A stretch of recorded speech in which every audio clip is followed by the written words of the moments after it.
Hello जी, नमस्कार everyone. कैसे हैं सारे प्यारे बच्चों। तो आज की इस वीडियो में हम साइंस का 20 महत्वपूर्ण प्रश्न को कवर करेंगे जो एग्ज़ाम के लिए इम्पोर्टेंट सवाल है, क्योंकि परीक्षा में हर साल पूछे जाते हैं। तो एग्ज़ाम के लिए तो अति महत्वपूर्ण प्रश्न है। तो इस सब प्रश्न को आप लोग जल्दी से याद करिएगा, क्योंकि 2025 में यही प्रश्न पूछेगा। 100% यही प्रश्न पूछा जाएगा। तो इस वीडियो को पूरा जरूर देखिएगा और सभी प्रश्न को याद करिएगा, क्योंकि शुरू से अंत तक जरूर देखिएगा और दोस्तों के पास ज़्यादा से ज़्यादा शेयर कीजिएगा। तो अब चलते हैं क्वेश्चन की ओर। आप लोग का आंसर पता तो आप लोग कॉमेंट बॉक्स में देते चलिएगा। अगर आज का पहला नंबर सवाल है कि कार्बनिक यौगिकों का आवश्यक तत्व है। आवश्यक तत्व कौन सा होता है? तो कार्बन होता है। क्या होता है? कार्बन होता है। याद रखिए, करेक्ट आंसर यह है। और कार्बन का संयोजकता कितना होता है? आप लोग कमेंट बॉक्स में इसका आंसर पिन कीजिएगा। तो चलते हैं अगला सवाल की ओर।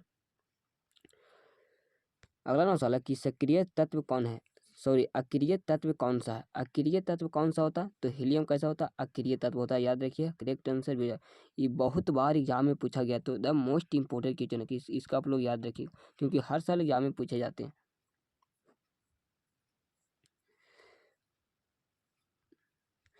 अगला सवाल है कि एल्कीन श्रेणी के यौगिकों का समान सूत्र है। एल्कीन का समान सूत्र क्या होता है? एल्कीन का समान सूत्र क्या होता है? CnH2n हो जाएगा। करेक्ट आंसर क्या हो जाएगा? ए हो जाएगा। काफी इंपोर्टेंट सवाल है। अगर पूछ देगा एल्केन का समान सूत्र क्या होता है? तो CnH2n+2 हो जाएगा। याद रखिएगा। अगर पूछ देगा एल्केन का समान सूत्र क्या हो जाएगा? याद रखिएगा, एल्केन का समान सूत्र। अगर पूछ देगा एल्काइन का समान सूत्र क्या होता है?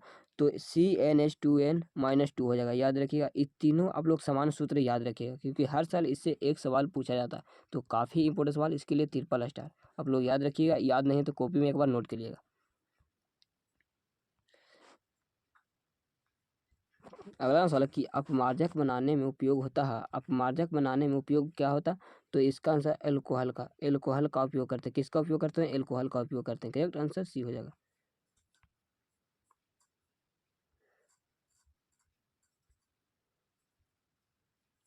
अगला सवाल कि आवर्त सारणी के सातवें के तत्व है। सातवें ग्रुप के तत्व कौन सा होता है?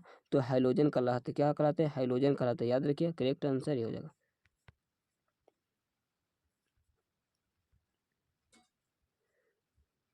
अगला सवाल कि आवर्त सारणी के बाएं से दाएं, क्या बोला? बाएं से दाएं जाने पर प्रकृतियों के बारे में कौन सा कथन असत्य है? कौन सा कथन असत्य है?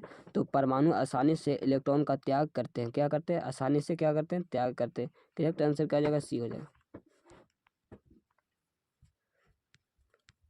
अगला सवाल कि प्रकाश संश्लेषण की क्रिया में उत्पन्न होता है। प्रकाश संश्लेषण की क्रिया में उत्पन्न क्या होता है? तो कार्बोज होता है। क्या होता है? कार्बोज होता है। याद रखिए, करेक्ट आंसर भी हो जाएगा।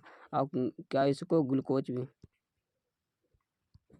होता है। क्या होता है? ग्लूकोज भी आप लोग याद रखिएगा। 28वां सवाल है कि अंडाणु निषेचित होता है। अंडाणु निषेचित कहाँ होता है? तो फेलोपियन नालका में होता है। कहाँ होता है? फेलोपियन नालका में होता है। करेक्ट आंसर सी हो जाएगा। कभी कभी आप लोग का एम्प्यूला क्षेत्र भी देगा। याद रखिएगा, कहाँ कहाँ एम्प्यूला क्षेत्र भी आप लोग को दे देगा। याद रखिएगा।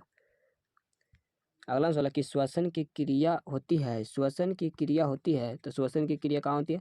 माइटोकॉन्ड्रियम। कहाँ होता है? माइटोकॉन्ड्रियम होता है। करेक्ट आंसर क्या हो जाएगा? बी हो जाएगा।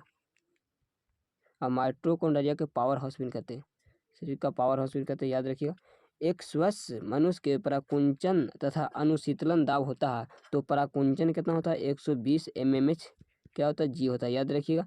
और अनुशीतलन कितना होता है? 80 होता है। कितना होता है? 80 mmHg होता है। याद रखिएगा। तो पहले क्या पूछा गया? पहले पूछा गया पराकुंचन, फिर पूछा गया अनुशीतलन। तो इसका आंसर 120/80 हो जाएगा। याद रखिएगा, करेक्ट आंसर है। कभी कभी पूछ लेता अलग अलग, मतलब कभी कभी पूछ लेगा पराकुंचन और कभी पूछ लेगा अनुशीतलन। तो ये आप लोग दोनों याद रखिएगा, एग्जाम के लिए इंपॉर्टेंट सवाल है।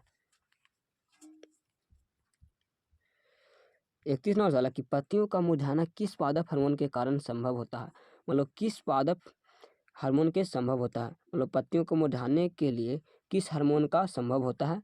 तो इसका आंसर एब्सिसिक अम्ल होता है। क्या होता है? एब्सिसिक अम्ल होता है। याद रखिएगा, करेक्ट आंसर क्या हो जाएगा? सी हो जाएगा। अगला सवाल कि कौन सा पादप नियंत्रण फल बेचने वाले द्वारा उपयोग किया जाता है? फल बेचता है जो कौन सा हार्मोन का उपयोग करता है? तो एथिलीन। क्या करता है? एथिलीन से क्या होता है? फल को पकाया जाता है। क्या करता है? फल बेचने वाला एथिलीन का उपयोग करते हैं। करेक्ट आंसर क्या हो जाएगा? सी हो जाएगा। अगला सवाल है कि कार्बनिक यौगिक में कार्बन की संयोजकता होती है, कार्बन की संयोजकता कितना होता है? तो 4 होता है। कितना होता है? 4 होता है। याद रखिए, करेक्ट आंसर भी हो जाएगा। एड्स रोग का प्रमुख कारण है, एड्स रोग का प्रमुख कारण क्या होता है? तो असुरक्षित यौन संपर्क, असुरक्षित यौन संपर्क से होता है। तो करेक्ट आंसर क्या हो जाएगा? ये हो जाएगा। अगला सवाल, चमगादड़ एवं पंछी के पंख किस प्रकार का अंग का उदाहरण है? किस प्रकार का अंग का उदाहरण? तो समरूप होता है, समरूप के उदाहरण। करेक्ट आंसर क्या हो जाएगा? ये हो जाएगा।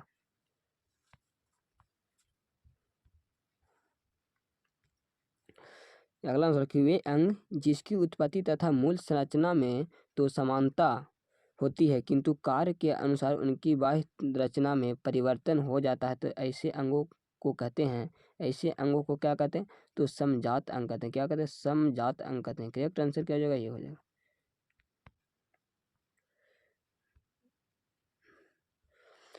अगला सवाल, कि कृत्रिम परितंत्र का उदाहरण है, मतलब नेचुरल क्या होता है? नेचुरल परितंत्र क्या होता है? तो बगीचा और खेत होता है। क्या होता है? बगीचा और खेत होता है। याद रखिए, करेक्ट आंसर सी हो जाएगा। कृत्रिम परितंत्र का उदाहरण है, ये रिपीट सवाल है, इसका आंसर आप लोग कमेंट बॉक्स में दीजिएगा।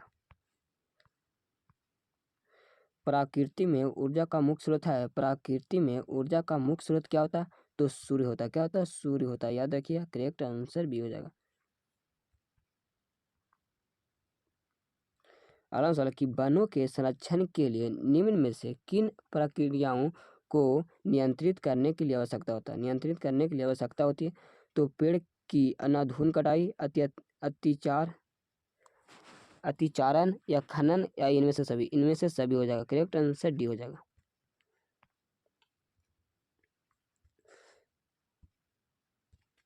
40वां सवाल, कि वे पदार्थ जो जैविक प्रक्रम द्वारा अपघटित हो जाते हैं, कराते हैं अजैविक, जैविक प्रक्रम जो अपघटित हो जाते हैं वो क्या होता है? जैव नवकरणीय होता है। क्या होता है? जैव नवकरणीय होता है। करेक्ट आंसर ये हो जाएगा। तो आप लोग का वीडियो कैसा लगा, आप लोग कमेंट बॉक्स में, आप वीडियो को ज़्यादा से ज़्यादा अपने दोस्तों के पास शेयर कीजिएगा। तो अब तक मिलेंगे नेक्स्ट वीडियो में। आज के लिए इतना ही। जय हिंद, वंदे मातरम।